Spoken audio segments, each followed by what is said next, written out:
kulankan oo haybdhicitaankiisu ay si weyn soo qaban qaabiyeen isaguna yimaadeen badiba warbaahinta kala duwan ee ka howlgala gobolka Sool gaar ahaan magaalada Laascaanood waxay wax laga xumaada ku tilmaameen xariga laba wariyo maayirka degmada Berbera ku xiray magaaladaasi waxayna ku tilmaameen xariga wariyaashaasi ma sharciga baalmarsan iyagoo maayirka ugu baaqay inuu si degdeg ah xorriyadooda u siiyo labada saxafi wixii tabasho aan sifada sharciga waafaqsan ay ku kala baxaan mudooyinkii u dambeysay waxa caburin cagal jugleen iyo caado noqotay xarig iyo tacadiya suxufiyiinta kuwaas oo inta badan sifa sharciga dareer lagu soo xidho muddo kadibna la sii daayo iyagoo wax dambiya lagu soo cadeyn labada wariye ee ka howlgalay LL TV iyo Sab TV ayaa yaamihii ugu dambeeyay ku xidhnaa magaalada Berbera waxaana saxaafadda gobolka Sool ay maayirka ugu baaqeen in la sii daayo labadaasi wariye anoo ku hadlaya magacayga iyo magaca baada ururka suxufiyiinta ee gobolka Sool waxaan halkan ka cambaaraynaa xariga labada wariye ee ku xiran magaalada Berbera kuwaas oo sida nagu maqaalaha uu xidhay maayirka degmada Berbera labada suxufiye oo ka kala howlgala TV-ga Ariel iyo TV-ga Sab waxaanu halkan ka cambaaraynaa xarigan sharci darrada wariyaasha markasta lagu la kaco waxaan ugu baaqaynaa mas'uuliyiinta dabcan xarigooda ka dambeeya inay xorriyadooda u soo celiyaan isla markaana ay cadaalad helaan suxufiyiinta markasta waxa soo noqda tacadiyada loo geysanayo suxufiyiinta ka howlgala Soomaaliland waxaan si daraa in maalin kasta warbaahinta ka howlgasha deegaanada Soomaaliland ay xabasho ka muujiyaan tacadiyad iyo xaqdarrooyin lagu kacayo qaybo kamid ah warbaahinta intooda badan warbaahintu way isku xidhan yihiin waa bahwadaag waxa midaysan mihnada saxaafadda waxaanu ka xunnahay oo aad iyo aad uga xunnahay xariga soo noqnoqday ee ka dhacaya magaalada Berbera ee ugu dambeeyay kan lagu kacay labada saxafiye ka kala howlgala Ariel TV iyo Sab TV ee u xidhan maayirka degmada Berbera waan si darro in qarniga la joogo haatan oo la galayo sanadkii 2018 ay wali soo noqnoqonayso caburinta saxaafaddu iyadoo inta badanna Soomaaliland ay dastuurkeeda ku sheegto inay saxaafaddu xor tahay waanu ka xunnahay in shakhsiyaad gaar ah ay awoodda shacabka ay ku takrifalaan iyagoo awoodda shacabka markaas isticmaalaya maayirka degmada Berbera Cabdishakuur Cidin waxaan leenahay waa laga baxay xilligii qof qalbigu xidhan jiray haddii aad kiis qabto ama aad eedayn ku haysato wariyaashaas ama tacaddi ka galeen xeer ilaalinta la kaasho maxkamadda gee wixii kiis ku hesho ku qaad laakiin sharadaas ay ka jiraan oo waxaan ku laaluushayaa saraakiisha ciidamada booliiska in halka ay ku jiraan wax la dul qaadan kara maaha halka saaka waxa isku yimid suxufiyiinta ka howlgala magaalada Laascaanood haddaan nahay wariyaasha ku dhaqan magaalada Laascaanood ka howlgala waxaanu halkan maanta baaq uga diranaa maayirka degmada Berbera oo ay ugu xidhnaan si xaq darro laba wariye oo ku xidhan magaalada Berbera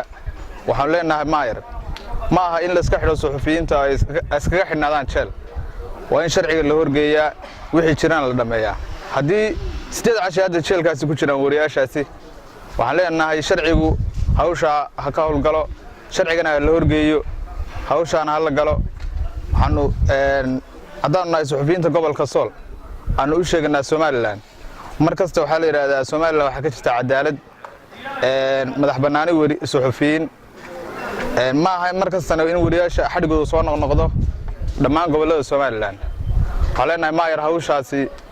waa hawl 8 cashaada taagan wariyaasha xidhan yihiin hawshoodii aan la gelin cid ka hadlaysa wariyaasha oo baaq dirdiraya gobolada wala arkay laakiin cid kale ka hadlaysa lama arag bismillaahir rahmaanir rahiim kulankan ay isugu yimaadeen warbaahinta ka howlgala gobolka Sool dabcan wuxuu daaran yahay tacadiga loo geystay labada wariye ee lagu xiray magaalada Berbera oo xiray maayirka magaaladaasi in badan way soo noqdeen tacadiyada wariyaashu oo laga hadlay xorriyatul qowlka Soomaaliland waxa kamid ah inaan wariyaasha la xirin laakiin waxaad moodaa inuu xorriyatul qowlkaasi ka baqay yahay maamulka Soomaaliland waxaan saxaafadda maayirka ugu baaqaynaa in ay si degdeg ah u soo daayaan labadaas saxafi ee sharci darrada lagu xiray haddii labadaas saxafi ay dambi galeen sharciga maxkamadda ha la keeno wixii dambi ay galeen ha lagu qaado mid baana saxaafadda leeyahay in badan tacadiyadina way soo noqdeen oo wad laga hadlay waxaan leenahay awood baa leediin saxaafadda guud ahaan meel kasta ay joogto awoodiina la soo baxa kuna shaqaysta tacadiyadan leedii keenayana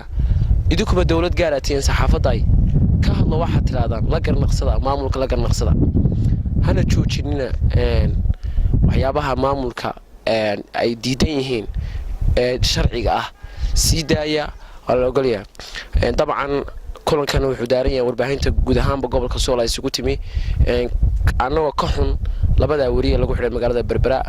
midna uu shaqeeyo Ariel TV midna uu shaqeeyo Sab TV bismillaahir rahmaanir rahiim waxaan ka xunnahay xariga lagu la kacay wariyaasha ku xiran gobolka Saaxil gaar ahaan magaalada Berbera waxaan leenahay waa in si dhaqsi ah ay xorriyadooda u helaan waxaan baa u diranaa madaxweynaha Soomaaliland Muuse Biixi Cabdi iyo xukuumaddiisa cusub waxaan leenahay Soomaaliland uma baahna hadeer cadaalad darro uma baahna in wariyaal si sharci darro lagu xiro uma baahna waxaan halkan maanta isugu nimid cambaareynta xadhiga labada wariye ee ku xidhan magaalada Berbera waxaan ugu baaqanaa maayarka magaalada Berbera in uu soo daayo labada wariye oo si cadaalad darro ah ugu xidhan isla markaana ugu jira jeel waxaanu leenahay sharciga horkeen wixii aad ku leedahayna marka maxkamadda aad ku kala baxdaan bismillaahir rahmaanir rahiim markuu Ilaahay baa mahad iskale halkan waxaan u sheegayaa wariyaasha ku xidhan Saaxil in xorriyadooda loo sii daayo baan leenahay nimanka waa niman wariyaala xorriyada shayga ugu qaalisan adduunka la helo waa xorriyada marka waxaan leenahay nimanka wariyaasha maayar siida aad ku xidhan maayarka degmada Berbera tacaadiyadu kula kacay wariyaasha ka hawlgala gobolka Saaxil labada wariye ka hawlgala TV-ga Ariel iyo TV-ga Sab waxaan u sheegnaa maayarku inuu ka daayo tacaadiga kula kacay saxaafadda gobolkaasi waxaan u sheegnaa si degdeg ah u sii daayo labada wariye oo xorriyadooda dib u helaan bismillaahir rahmaanir rahiim waxaan halka ka cabaareynaa wariyaasha ku xidhan magaalada Berbera wariye Axmed Saciid iyo sidoo kale wariye Cabdiraxmaan Ciga oo ka kala hawlgala TV-da ka hawlgala magaalada Berbera waxaanu leenahay wariyaasha cadaaladooda ha heleen kulli Soomaaliland wax cadaalad oo ka shaqeeya ma jiraan wala arki lahaa hadii ay jirto wariye lagu xidho bilaa sharci iyo bilaa waaran ayaa hadhowna bilaa sharci lagu sitaayaa marka waxba lagu waayo wariyaasha marka khalad waa lagu xidhaa laakiin si hadhow marka khaladkii lagu waayo la sii daayo cid khaladkii ay u raacaan oo damaanad qaada ma jirto waa cadaalad darro buuxda oo guud ahaan Soomaaliland ka jirta waxaana meesha la isku adeegsanaya waxa waa shar dawladeed weeye ninba ninku ka awood weeyahay inuu u adeegsado awoodiisa Maxamed Ahmed Jaamac Maxamed Bidaanshe telefishinka caalamiga SBS la socno